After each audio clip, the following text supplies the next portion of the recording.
Kanizere ko ukomeje kugubwa neza aho uherereye hagiye hatandukanye nk'uko bisanzwe ni amakuru y'imikino hano kuri Wolf Sport Rwanda.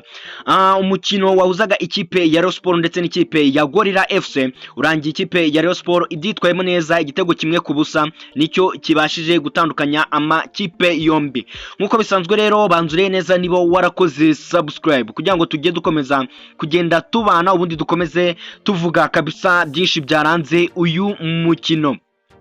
Reka duhere kuri 11 bari babanjemo muri ikipe ya Gorilla, nka ikipe yari yasuye. Reka duhere mu izamu hari harimo Serge, mu gihe kuri kabiri hari hariho Musa Omar, kuri gatatu hari hariho Keve Uwimana, Eric Nduwimana nawe yari ari muri axe, mu gihe uruhande rumwe rwacagaho Akayezu Jean Bosco. Hagati mu kibuga hari Vita Masadi ndetse na Tansele Masego utagize umukino navuga uri ku rwego rwo hejuru ugereranyije n'indi mikino yari amaze akina muri ikipe ya Gorilla. Mu gihe batakishaga abataka batatu, ruhande rumwe hacagaho Irakoze Darisi, urundi ruhande hacaho Frank Uwimana, mu gihe batakishaga nimero 9 Sali Ali yarimo aratakira ikipe ya Gorilla. Mu gihe ku ruhande rw'ikipe ya Rayon Sport, ikipe yambara umweru n'umukara, yari yatakishije Musori gato mu izamu hari habanjemo Idisa Kuyate kabisa. Kuri inshuro umutoza Famia Lotfi yongeye kumugirira icyizere amugarura mu izamu, mu gihe muri defense ya batatu yari yobowe na Emery Bayisenge wagize umukino uri hejuru uri ku rundi rwego.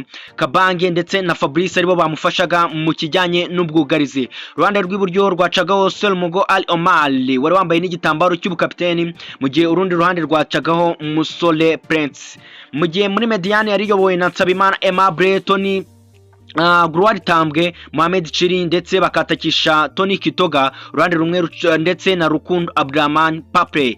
Kuri inshuro ikipe ya Rayon Sport yatakishaga abataka babiri nk'uko nsoje mbavuga, yari Tony Kitoga ndetse na Rukundo Abdurrahman Papre. Ikipe ya Rayon Sport kabisa ugiye kureba yatangiye umukino ibyitwaramo neza, kuko ku munota nyeka wa 27 wo bita Emery Bayisenge yaje kuba atsinda umupira mwiza kuri koroneri nziza, aza kuita ayobereza mu izamu ry'ikipe ya Gorilla. Igice cya mbere kirangira ari igitego 1-1. Mu gice cya mbere rero uwo bita Mohamed Chiri tapi yamunaniye kabisa, hari no kuzuba murabiza barabu kuri tapi bibari ibindi tapi yamunaniye, agiza kugira akabazo k'imvune avamo asimburwa na Ndayishimiye Richard kabisa, ahita azamo amusimbura.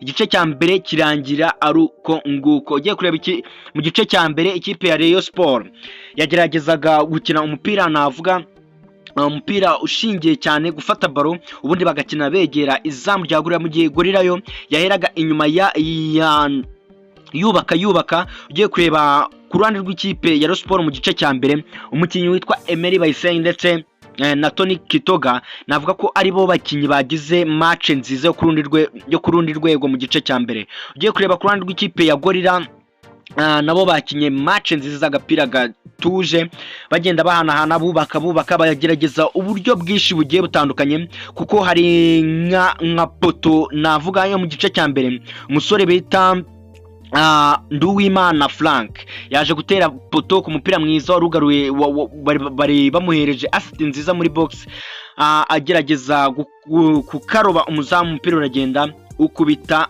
poto ujya hanze. Nuko gukora igice cya mbere navuga ko nta action nyinshi zabayemo ndetse nta na byinshi byabayemo, ahubwo mu gice cya mbere nibwe ikipe ya Rayon Sport yaje navuga ko yagabanyije ikintu cyitwa guhanahana, kuko ugiye kureba impinduka bagiye bakora impinduka, haza kuzamo Babigirimana Abedi, haza kwinjiramo n'abandi bakinyi bagiye batandukanye. Ugiye kureba ku ikipe ya Rayon Sport navuga ko hari abakinyi benshi yari yabanje ku ntebe, harimo nka Niyonzima Olivier Sefu n'abandi bagiye batandukanye. Ugiye kureba ikipe ya Rayon Sport mu gice cya kabiri, nubwo yatsinze, nubwo ariyo byarangiye itsinze uyu mukino, ariko ntabwo navuga ko yarushije ikipe ya Gorilla cyane. Gusa ikipe ya Gorilla mu gice cya kabiri yagerageje gucreate uburyo bwinshi, gusa birangira ikipe ya Gorilla umunsi utayihiriye. Nibyo navuga mu gice cya kabiri, ahubwo reka dukomoze kuri ikipe ya Rayon Sport dukomeze kugenda turimo turavuga andi makuru agiye atandukanye. Uwo bita Faringanye ndetse na Youssou N'Diagne, bivuga yuko Youssou N'Diagne nawe yamaze kuba yagera hano mu Rwanda nyuma yuko hagiye hazamo saga zivuga yuko ashobora kuba atarishyurwa amafaranga ndetse n'ikirarane, mu gihe ku ruhande rw'ikipe, ku ruhande rw'umukinnyi Faringanye we ikipe ya Rayon Sport yari imubereyemo $1,000 yari yaramwemereye ngo naramuka agwijije ibitego 10 gusa. Ikipe ya Rayon Sport ntabwo kuri iyi nshuro bari bakabimuha, nacyo cyari cyatumye ko adahita agaruka mu myitozo. Rero bamanje kukimwohereza ndetse bamwohereza n'itike. Kuri ubu ngubu bivuga yuko aragera i Kigali vuba.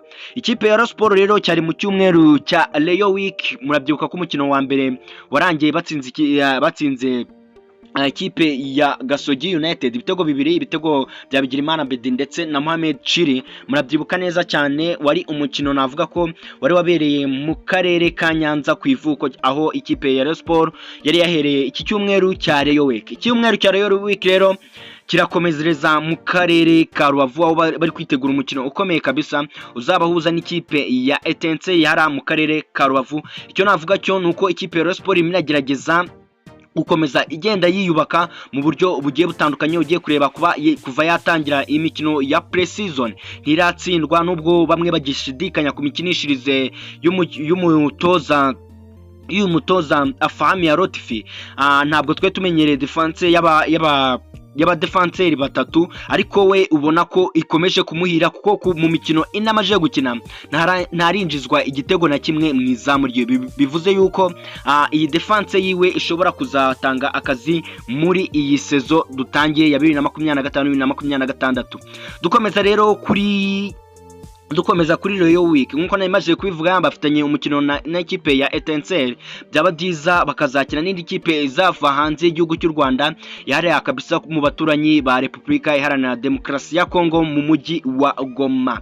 Ikipe ya Rayon Sport rero ikomeje gukomeza yitegura ikipe ya Young Africans kuri Rayon Day, cyangwa se ku munsi w'igikundiro ku itariki 15 ubwo bazaba bahura n'ikipe ya Young African hara mu gihugu cy'abaturanyi cya Tanzania. Imwe mu makipe akomeye, nimwe mu makipe dushaka cyangwa se dukomeje kuzitega tukazareba urwego rwa Rayon Week. Hari byinshi byagiye bivuga yuko ikipe ya Rayon Sport yaba yaratumiwe mu nkera y'abayizi ni tournament irimo irategurwa n'ikipe ya APR, izabirimo ikipe nka Power Dynamos yo mu gihugu cya Zambia, hakazamo ikipe ya Azam FC yo mu gihugu cya Tanzania, Vipers FC yo mu gihugu cya Uganda, ndetse n'andi makipe harimo nk'ikipe ya AS Kigali ndetse n'ikipe ya Police FC za hano i Nyarugenge kabisa, birumvikana hano i Kigali mu Rwanda. Gusa ikipe ya Rayon Sport yo nayo yari yatumiwe, iravuga ati ntabwo byashoboka ko tuza gukina muri tournament irimo irategurwa n'ikipe ya APR kandi ari mukeba. Nuko rero byari bimeze. Gusa andi makuru nasoza mbaha nuko ikipe ya Rayon Sport irimo irashaka hasi hejuru undi rutayizamu uza gufasha ba rutayizamu ifite, harimo Big Bero utanakoreshejwe kuri uyu mukino, hakazamo undi rutayizamu wakunzwe kuvugwa mu matwi y'abantu harimo Habimana Yves. Ikipe ya Rayon Sport nawe iramushaka cyane, ndetse bifuza kuzana undi rutayizamu uzava hanze akazaza yunganira Faringanye mu gihe Faringanye atarakira neza. Mbibutsa ko imvune ya Faringanye ishobora kuzatangira gukora kuri baro mu kwezi kwa 9. Birumvikana ko ashobora kuzajya nko mu kibuga mu kwezi kwa 10 cyangwa se mu kwezi kwa 11. Cyabariyo mujye muri comment mumbwire ese amatike mwarayaguze, mumbwire muri comment mumbwire ese Yanga mona izabirya hano i Nyarugenge. Ngayo nguko rero nge Nebo Fabrice, reka mwibutse ko ugomba kudusupportinga kabisa. Support yanyu turayikeneye, ukora subscribe kandi kabisa ukakomeza ukadukurikirana umunsi ku munsi. Reka ngushimire wewe wabanye natwe, nge Nebo Fabrice, reka tuzasubira ubutaha. Ciao ciao.